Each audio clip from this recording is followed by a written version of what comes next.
J'ai toujours adoré mes parents, moi. Donc, et puis bon, il y a aussi, je suis adoptée. Et mes parents, moi, j'estime que je leur dois tout, sauf la vie, mais tout le reste. Je ne serais pas ce que je suis maintenant si ça avait été d'autres parents. Je crois que cette culpabilité, surtout, elle vient de notre bonne vieille éducation judéo-chrétienne. Tu honoreras tes parents et voilà. Et du coup, on a l'impression qu'on n'en fait jamais assez. Et je suis persuadée que même un enfant qui a été malheureux avec ses parents, qui ne les aime pas, va y aller quand même avec la même culpabilité. Isabelle, que vous venez d'entendre, a aidé son papa au quotidien dans les dernières années de sa vie. Elle était ce que l'on appelle une aidante. Être aidant, c'est accompagner un proche qui n'est pas ou plus tout à fait autonome. C'est prendre soin d'un parent, d'un conjoint ou d'un autre membre de son entourage qui a besoin d'aide parce qu'il est malade, qu'il vieillit ou encore qu'il est en situation de handicap. Aider son proche, c'est une situation naturelle, mais souvent compliquée. Petit à petit, on vit pour deux, on pense pour deux, on s'oublie, on s'épuise. Et on se sent vite très seul face au labyrinthe administratif, médical et émotionnel dans lequel on est projeté. Pourtant, en France, on estime à 11 millions les personnes qui sont dans cette situation. Et ça fait un bien fou de savoir qu'on n'est pas seul à passer par là, que l'on ressent tous des émotions contradictoires. Aimer son proche, avoir envie de tout lâcher, se sentir coupable, trouver des ressources insoupçonnées en soi, être épuisé, rire ou encore pleurer. Je m'appelle Solène, bienvenue dans le podcast Bonjour Fred. Dans ce podcast, on parle du quotidien de celles et ceux qui aident un proche, ceux qu'on appelle les aidants. Grâce aux témoignages de personnes qui sont passées par là et à l'éclairage de chercheurs et chercheuses spécialisés, on va décrypter le tourbillon d'émotions que l'on éprouve quand on accompagne quelqu'un que l'on aime. En bref, on essaye de vous apporter des coups de pouce pour que vous puissiez donner des coups de main. Dans cet épisode, on va parler de la culpabilité. Pourquoi est-ce qu'on se sent coupable ? Est-ce que c'est normal de ressentir de la culpabilité alors même que l'on passe tout notre temps à aider ceux que l'on aime ? Qu'est-ce que cette culpabilité dit de nos relations ? Quels sont les risques d'un trop-plein de culpabilité ? Et est-ce qu'il n'y aurait pas une autre manière, plus positive, d'appréhender cette émotion ?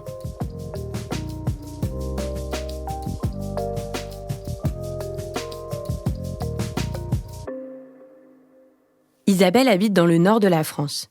Elle a la cinquantaine, elle est fille unique, adoptée par des parents qu'elle adore, et elle est naturopathe. Donc, je soigne les gens. Elle a toujours été très proche de ses parents, et notamment de son père. Ils ont perdu un peu de leur complicité lorsqu'elle est devenue adulte, mais la mort de sa mère les a rapprochés. En 2009, il commence à avoir des soucis de santé. Il avait toujours eu des problèmes de cœur, mais là, on doit lui mettre un pacemaker. Pour Isabelle, la question ne se pose pas. Elle veut l'aider. Mais il habite loin, à plus de 1000 km au sud de chez elle. Il habitait dans le Midi parce qu'il aimait faire du golf, etc. Il aimait beaucoup aller dehors, promener. Et je dis, papa, t'es mignon, mais avec tes défaillances cardiaques, j'ai pas envie de m'inquiéter tout le temps. Et puis, je ne pourrais pas m'occuper de toi si jamais il t'arrive quelque chose. Je peux pas faire 1200 km à chaque fois qu'il t'arrive un pépin. Quand son père accepte enfin de venir la rejoindre, Isabelle s'occupe de tout. Elle lui trouve un appartement et organise le déménagement. Il a juste pris sa voiture, sa valise, il est remonté. C'est tout ce qu'il a fait. Et là, tout allait très bien en fait au début, parce qu'il était encore très indépendant. Il avait sa voiture, il perdait pas encore la tête, il savait faire, voilà. Mais en 2013, il y a un premier accident.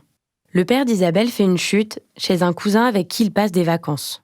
Il avait prêté heureusement sa voiture à sa petite fille pendant qu'il n'était pas là, parce que on était à deux, on n'avait qu'une voiture pour deux. Donc... Et puis du coup, il n'a plus jamais récupéré sa voiture. Parce que le médecin lui a dit, monsieur, mais vous êtes complètement sourd, vous êtes un danger, en fait.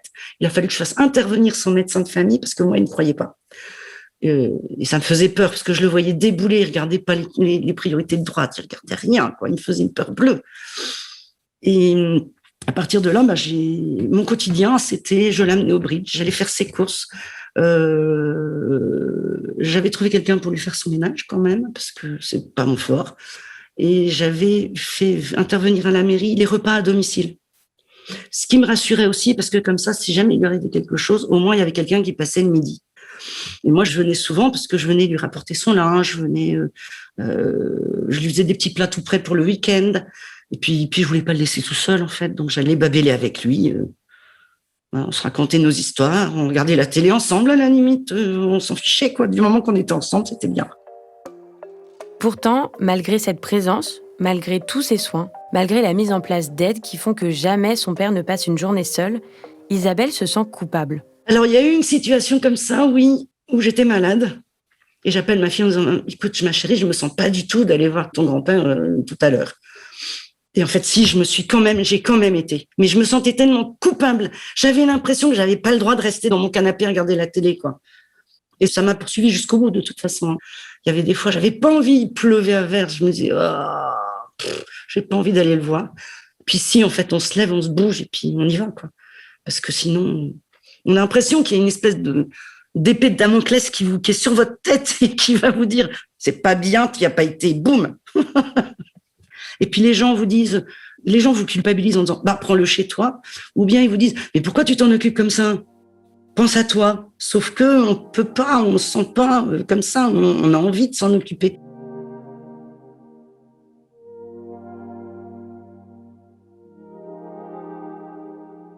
Isabelle ne s'empêche pas pour autant de partir en vacances de temps en temps. En général, je pars au mois d'août avec mes enfants, on part en famille parce que voilà, nous, on a l'esprit de famille, vous voyez, on est très clan, très cocon.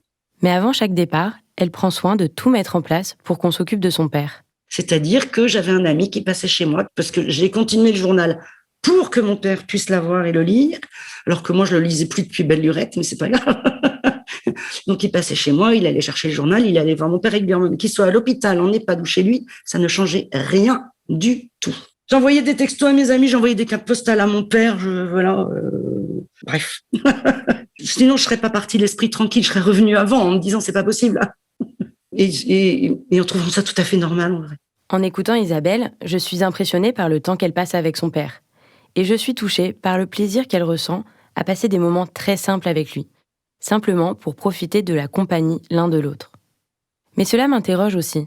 Comment se fait-il qu'Isabelle se sente coupable malgré tous ses soins? Je dis, moi, je pouvais passer des heures chez papa à regarder la télé avec lui. On ne s'intéressait pas du tout aux mêmes choses, mais c'était pas grave. C'était ça qui était sympa. On partageait des moments. Mais la culpabilité, oui, elle est énorme. C'est un sentiment qui vous taraude. Parce que je me disais que j'aurais dû le prendre chez moi. Voilà. J'aurais dû vivre avec lui carrément, en fait. Sauf que c'était pas possible vu qu'il avait quand même du mal à se déplacer. Les salles de bain sont à l'étage. Je pouvais transformer mon séjour, mais bon, voilà. Et puis je me disais, ça va pas s'améliorer de toute façon. J'ai un dos dans un état lamentable. Je pourrais pas le porter pour l'amener jusque dans la cuisine. Donc tant qu'il était chez lui, ça allait. Mais on a l'impression qu'on n'en fait jamais assez. L'impression de ne jamais en faire assez. Je suis allée voir Géraldine Pierron, psychologue clinicienne qui travaille notamment à l'hôpital. Elle a écrit une thèse en 2015 sur le sentiment de culpabilité chez les aidants. Et les mots d'Isabelle font écho à ces observations. Qu'est-ce qui fait nous sentir coupables? Donc ça peut être l'impression de ne pas en faire assez, d'être pas suffisamment un bon aidant par la disponibilité qu'ils souhaiteraient accorder aux parents malades, mais qu'ils n'ont pas dans les faits. Géraldine m'a expliqué que dans une relation d'aide, la culpabilité a différentes causes et différents effets. Qu'elle dépend par exemple du stade de la relation d'aide et du degré de perte d'autonomie du proche que l'on accompagne. Alors je me suis demandé comment fonctionne cette émotion. Qu'est-ce que notre cerveau essaye de nous dire quand on se sent coupable ? Ça renvoie effectivement à un conflit intérieur en psychologie, où il va y avoir des forces contraires qui s'opposent. En général, on se sent un petit peu tiraillé et c'est ça qui fait que du coup, par rapport à des représentations qu'on a aussi, cette émotion va pouvoir naître à un moment donné, souvent en lien à la représentation qu'on a l'impression de pas en faire assez, que c'est pas suffisant. Mais ça active aussi d'autres enjeux moraux en toile de fond. Par exemple, la loyauté, le devoir, alors ça peut renvoyer à un idéal qu'on souhaite atteindre et finalement, la culpabilité naît de cet écart entre la représentation idéale qu'on a et finalement la réalité, qui déjoue un petit peu nos plans, nos ambitions, nos attentes, nos espoirs et du coup il peut s'ensuivre de la culpabilité, une forme de déception, Ce qui est important peut-être de distinguer, c'est la culpabilité et la honte. Elles sont souvent confondues dans les représentations chez le grand public, c'est des émotions qui sont un peu différentes. La honte, c'est plus une blessure intime, quelque chose où le narcissisme est en jeu, qui renvoie au regard de l'autre, à l'exposition publique. La culpabilité, c'est vraiment, quand je parle de conflit interne, quelque chose qui est propre à la personne et qui va pas forcément rendre public. C'est plus un conflit à l'intérieur de la personne entre effectivement des exigences morales et finalement ce qu'il arrive à mettre en œuvre dans sa vie quotidienne par rapport à ces représentations. La culpabilité naîtrait donc d'un décalage entre ce que l'on voudrait être et ce que l'on fait en réalité. Quand on ressent de la culpabilité, ça signifie qu'on est en train d'évaluer nos comportements, de porter un jugement sur nos propres actions. Et ça, bien sûr, ça nous arrive presque à tous. La culpabilité, chacun peut en ressentir à un moment donné au fil de son parcours, sans que ce soit pathologique. C'est une émotion tout à fait normale dans la vie quotidienne. Tout est une question de degré. Quand on ressent de la culpabilité de temps en temps, parce qu'on a annulé un rendez-vous au dernier moment ou qu'on a blessé quelqu'un de son entourage, cette émotion a une utilité sociale. Elle nous indique les limites morales qu'on ne veut pas dépasser et montre qu'on a de l'empathie, que l'on se soucie des autres.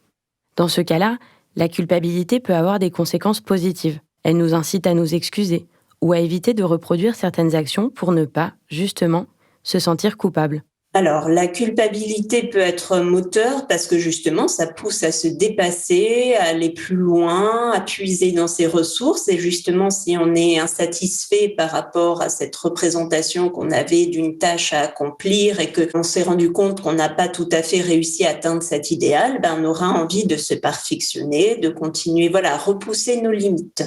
À partir d'un certain degré, cette culpabilité peut avoir des effets qui peuvent être par contre un peu plus délétère pour la santé. Mais quand elle reste dans une certaine norme, ça peut être un moteur même, la culpabilité. Donc on n'est pas du tout dans le champ de la pathologie.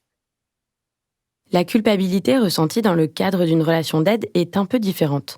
Bien sûr, quand on accompagne un proche, on peut se sentir coupable parce qu'on s'est emporté contre lui, qu'on a dit des choses que l'on regrette. Mais la culpabilité, les aidants la ressentent aussi quand ils n'ont rien fait de mal ou de répréhensible. Et s'ils se sentent coupables dans ces cas-là, c'est précisément parce qu'ils ressentent un décalage entre le comportement idéal qu'ils voudraient avoir en tant qu'aidants et la réalité de ce qu'ils parviennent à faire. Ce qu'explique également Géraldine Pierron, c'est qu'on ne se sent pas coupable pour les mêmes raisons, selon que l'on aide son parent ou son conjoint. Chez les conjoints, en général, la culpabilité va plus renvoyer à la manière dont se sont constitués les liens du couple, avec cet engagement encore très fort pour cette génération-là, l'engagement du mariage, la promesse qu'on s'est faite au moment du mariage. Donc, ça fait partie de cette loyauté-là. Donc, on en revient un petit peu à cet enjeu moral. Il y a aussi cette notion de devoir.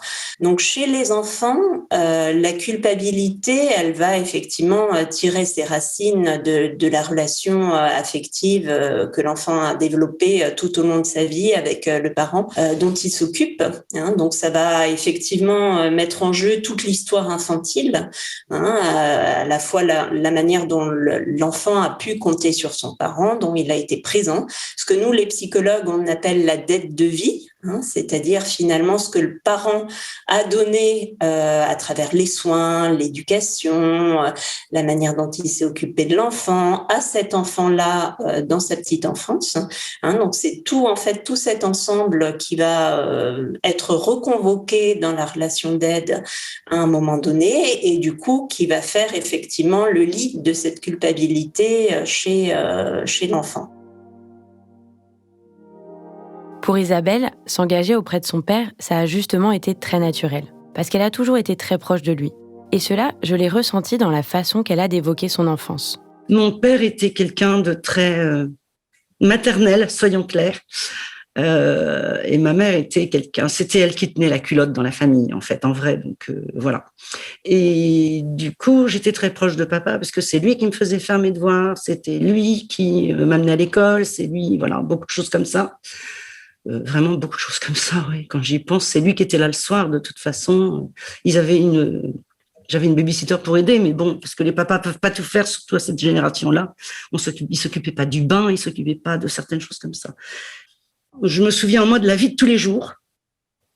vraiment la vie de tous les jours. Ou quand j'étais petite, par exemple, le soir, on n'avait pas la télé à l'époque. Donc, je grimpais sur ses genoux et à côté de il avait un gros fauteuil dans lequel il était installé. Il y avait une lampe et on faisait des ombres chinoises. On pouvait y passer des heures comme ça. Des tas de choses comme ça, les devoirs ensemble, les devoirs de vacances. Enfin, j'ai eu des choses plus spectaculaires avec ma mère, qui m'invitait à des ballets, des concerts, qui me cultivait d'une autre. Enfin voilà, c'était vraiment une autre manière de voir les choses et qui était très particulière à leur génération. Mais bon, moi je m'étais habituée comme ça. J'ai demandé à Géraldine Pierron si la proximité entre Isabelle et son père, leur relation très riche dès l'enfance, avait pu jouer sur son investissement auprès de lui. Et ce que Géraldine m'a expliqué, c'est qu'une relation positive avec son parent ne va pas forcément conditionner l'aide qu'on va lui apporter. En revanche, cette proximité va jouer sur la nature de cette aide. Alors, si on a eu une bonne relation, que voilà, cette relation a été toujours pourvoyeuse de satisfaction affective entre un parent et son enfant, l'aidant sera quelque part d'autant plus naturel, je dirais. C'est spontané, c'est dans la continuité. C'est tout à fait normal de s'occuper de son parent qui s'est occupé de nous quand on était petit. C'est quelque part, voilà, un lien de réciprocité et lui rendre ce qu'il nous a donné quand on était petit. Si la relation n'a pas été épanouie, peut-être plus distante ou conflictuelle, on ne sera pas forcément moins disposé à aider ses parents, mais l'aide ne va pas être la même. Les enfants ne vont pas forcément avoir à cœur, comme Isabelle, de passer du temps à regarder la télé avec leurs proches, de prendre le temps de leur parler, ou tout simplement de les écouter. Il y a quelque chose dans tout point symétrique de la nature du lien. Effectivement, je pense à une fille qui disait, voilà, elle n'avait pas beaucoup, les échanges avec son père avaient souvent été très matériels. Au moment où son papa avait perdu de l'autonomie, pour elle, c'était important qu'il ait toutes les choses matérielles, mettre un tapis de bain devant la douche pour pas qu'il glisse, mettre en place le portage des repas. Il n'était pas tellement question d'enjeux affectifs, même si évidemment il y avait quand même des affects en jeu, mais c'était plus cantonné à des tâches matérielles. En revanche, ce n'est pas parce que la relation parent-enfant n'a pas été satisfaisante que l'enfant aidant ne va pas se sentir coupable. Et selon Géraldine Pierron, c'est plutôt même le contraire qui peut se produire. Après, si la relation a été moins pourvoyeuse de satisfaction affective, plus distante, la notion de devoir sera peut-être plus présente. C'est plus finalement les contraintes morales qui vont primer et donc la culpabilité risque même d'être accrue. Parce que c'est pas pour ça que l'aidant n'aura pas envie d'aider son parent, même s'il estime peut-être ne pas avoir reçu suffisamment de lui quand il était petit. Et peut-être qu'à un moment donné, ça sera source de conflits plus prononcés pour ces enfants-là. Il existe néanmoins des ressorts de la culpabilité communs à la plupart des enfants aidants. Par exemple, la culpabilité s'intensifie à mesure que le parent perd de son autonomie. Je pense aux enfants qui s'occupent d'un parent malade d'Alzheimer à un stade déjà modéré à avancé, où le parent est seul à domicile. Effectivement, le parent, s'il commence tout à coup à s'inquiéter, s'angoisser parce qu'il cherche quelque chose qu'il n'arrive pas à retrouver à la maison, va appeler son enfant 1 fois, 2 fois, 3 fois. Comme il oublie qu'il a appelé l'enfant, il peut l'appeler jusqu'à 10 fois, 20 fois. Donc effectivement, l'enfant a beau se montrer disponible, rassurer son parent, etc. Le problème, c'est que le parent raccroche, oublie aussitôt qu'il a appelé son enfant, donc va recommencer. Et l'enfant, effectivement, n'est pas sur place, se demande comment ça se passe à domicile, a peur, si le parent est seul, qu'il puisse sortir du domicile, se mettre lui-même en danger. Ça peut être vraiment une source de préoccupation, de culpabilité et d'angoisse. C'est un contexte extrêmement insécurisant pour les enfants. Quand le degré d'autonomie du parent diminue, l'aidant enfant va parfois être obligé de prendre des décisions qui ont un effet direct sur la liberté de son parent, comme par exemple cacher les clés de la voiture pour empêcher son proche de conduire, ou encore fermer les portes de la maison à clé. C'est effectivement beaucoup de questions qui sont posées par les enfants, entre finalement ce qu'ils se rendent bien compte qu'il va vers une privation de liberté et un périmètre de vie qui se restreint au quotidien chez leurs parents, où ils sont un peu acteurs et artisans de ça, ils participent à ça. Mais évidemment, la balance, c'est avec la mise en danger, le risque que ça représente aussi pour autrui, par exemple la conduite automobile. Alors souvent, ils sont rassurés, les enfants, quand c'est le médecin qui prend un peu la responsabilité de ça. Et certains médecins font ça extrêmement bien en disant « mais je vous rappelle que c'est une décision médicale ». Et ça permet vraiment de déculpabiliser l'enfant, de se dire finalement, c'est pas moi qui prends encore en plus cette responsabilité-là, parce qu'à un moment donné, c'est pas possible de prendre toutes ces responsabilités-là, mais c'est une décision médicale. Et du coup, ils peuvent aussi s'appuyer sur cette parole du médecin pour le rappeler à leurs parents s'il y a effectivement des effets de contestation ou qui remettent ça en cause. Parce que certains parents, même malades, vont effectivement rappeler à l'enfant sa place et savent très bien le faire. Donc, il y a toujours quelque chose de cet enjeu-là qui est encore actif. Et donc, s'appuyer sur un tiers médical, ça permet un peu de déculpabiliser les enfants de prendre des décisions aussi lourdes. En 2016, le père d'Isabelle fait une nouvelle chute. Cassage de fémur. Mais alors, il s'est cassé le fémur tout du long, avec un morceau d'os qui était parti dans la chair. Enfin, une horreur. Et à l'hôpital, les médecins décèlent un autre problème. On l'opère, et là, on me dit « oui, mais... » En plus, il perd la tête. Et ça faisait des mois que je le disais à son médecin, je vous assure, il vient Alzheimer. Donc, l'hôpital m'a dit « écoutez, je m'en allais en vacances. Écoutez, c'est pas compliqué, il faut lui trouver une maison de retraite. » Pardon ? J'ai dit « mais moi, je m'en vais dans le Midi, là. Je fais quoi ?» D'ailleurs, on devait partir avec lui, mais comme il avait eu son accident, on voulait lui faire plaisir et puis c'était raté. Mais ils ont gardé mon père 3 mois comme ça à l'hôpital en attendant que je trouve une maison de retraite. Et j'ai fini par trouver en Belgique. Il était dans une petite maison, c'était un genre de béguinage avec autour d'une pièce centrale. Les béguinages, ce sont d'anciens couvents religieux que l'on trouve surtout dans le nord de l'Europe. Quand ils sont reconvertis en maisons de retraite, ils sont souvent agencés autour de salles communes. Donc la pièce centrale étant les chambres EHPAD, le restaurant, l'infirmerie, la salle commune. Et l'accent est mis sur la sociabilité des résidents. Une infirmière passe notamment voir le père d'Isabelle tous les matins et tous les soirs. Mais elle n'arrête pas pour autant d'être très présente auprès de lui. En fait, j'y allais tous les dimanches avec ma fille. Comme ça, pendant que je faisais la lessive, elle s'occupait de son grand-père. Et je déboulais 2 ou 3 fois dans la semaine. Jamais le même jour. Pour être sûr que la douche ait été faite, qu'on lui lavait son dentier. Géraldine Pierron constate chez ses patients que l'entrée en maison de retraite ou en EHPAD est un jalon dans leur vie d'aidant. Mais selon que l'on place son conjoint ou son parent, là encore, on ressent un niveau de culpabilité qui n'est pas tout à fait le même. Parce que placer son conjoint, c'est souvent vécu par l'aidant comme un abandon, quelque chose de presque contre nature. Une transgression de l'engagement contracté lors du mariage dont on parlait au début. Pour les enfants, c'est quelquefois un peu différent. Pour certains, cette décision sera vécue comme un échec. Mais décider de placer ses parents peut aussi permettre de se rassurer. Parce qu'au contraire, le placement vient quelquefois soulager cette culpabilité de ne pas être suffisamment disponible pour son parent, et c'est quelquefois rassurant, à condition que ça se passe bien dans les fratries, parce que c'est différent quand ça se passe pas bien.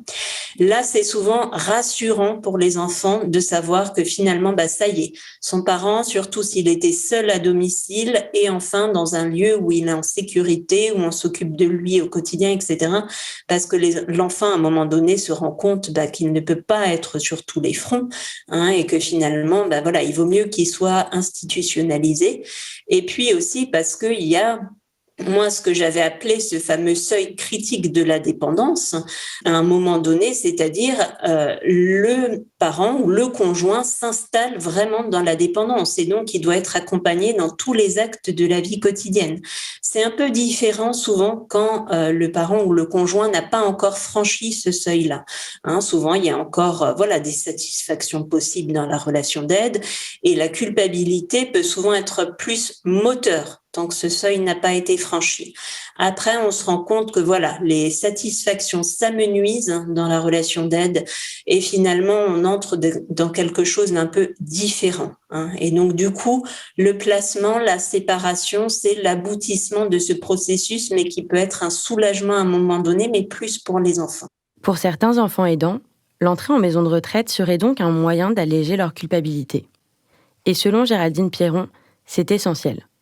Car si la culpabilité peut dans le quotidien nous pousser à adopter des comportements sociaux respectueux de ceux qui nous entourent, la culpabilité dans une relation d'aide peut nous pousser beaucoup trop loin.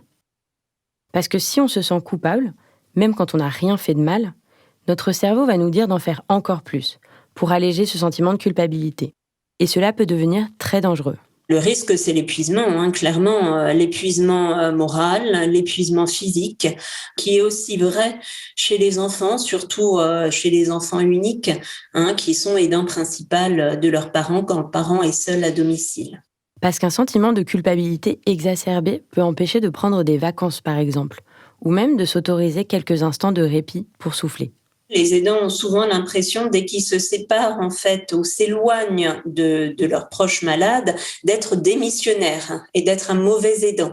Effectivement, et ça peut, alors quelquefois par la maladie aussi, peut-être plus certains parents que certains conjoints appuient là aussi un petit peu là où ça fait mal. Même si l'enfant essaye de mettre en place des aides à domicile, ils vont lui dire oui mais il y a que toi qui sais faire ou voilà. Ou s'il congédie les aides, l'enfant aidant va avoir d'autant plus de culpabilité, de dire mais finalement c'est sur mes épaules que tout repose et donc je suis le seul à pouvoir faire face à ça et quelque part à la fois c'est très gratifiant mais c'est une responsabilité énorme parce que du coup l'aidant en arrive à se dire mais si je suis défaillant quelque part il n'y a plus personne qui va prendre le relais. Donc effectivement c'est vraiment une charge, ce qu'on appelle le fardeau qui se démultiplie à ce moment-là. Alors en consultation, Géraldine Pierron essaye de fournir des outils à ses patients pour les aider à déculpabiliser. Mais c'est long, c'est difficile, il y a beaucoup de résistance chez les aidants parce qu'il y a trop d'enjeux affectifs derrière et moraux. Pour alléger la culpabilité, déjà, moi, ce que je rappelle souvent, que ce soit aux enfants ou aux conjoints, c'est de regarder le verre à moitié plein plutôt qu'à moitié vide. Parce qu'ils vont toujours avoir tendance à regarder leurs insuffisances, ce qu'ils ne font pas et pas ce qu'ils font. Donc, il faut vraiment valoriser tout ce qu'ils font au quotidien. Et pas forcément de l'aide matérielle. Ça peut être simplement une présence, une écoute. Voilà. Et toutes ces petites choses-là, finalement, les aidants souvent n'en ont pas conscience. Voilà, parce que c'est pas suffisant pour eux de passer un quart d'heure tous les jours. Mais si, c'est déjà énorme si c'est fait tous les jours. Voilà, qu'on a soi-même aussi ses propres contraintes, etc. Qu'il y ait une continuité comme ça aussi dans la relation d'aide, c'est énorme. Donc voilà, vraiment inviter les aidants à regarder le verre à moitié plein. Autre conseil pour les aidants, ne pas s'oublier. Alors ça, c'est quelque chose qui est souvent extrêmement difficile, surtout pour les conjoints. Plus la dépendance avance, ils sont happés par cette perte d'autonomie et appelés à recentrer tous leurs investissements sur le conjoint malade. Donc ils s'oublient complètement, ils n'ont plus de temps pour eux. Toute leur vie passe à travers la maladie. Donc ne serait-ce que garder un quart d'heure par jour ou un petit temps pour faire une activité qui se fait plaisir, qui est un petit peu une ressource, où on a des satisfactions, c'est extrêmement important.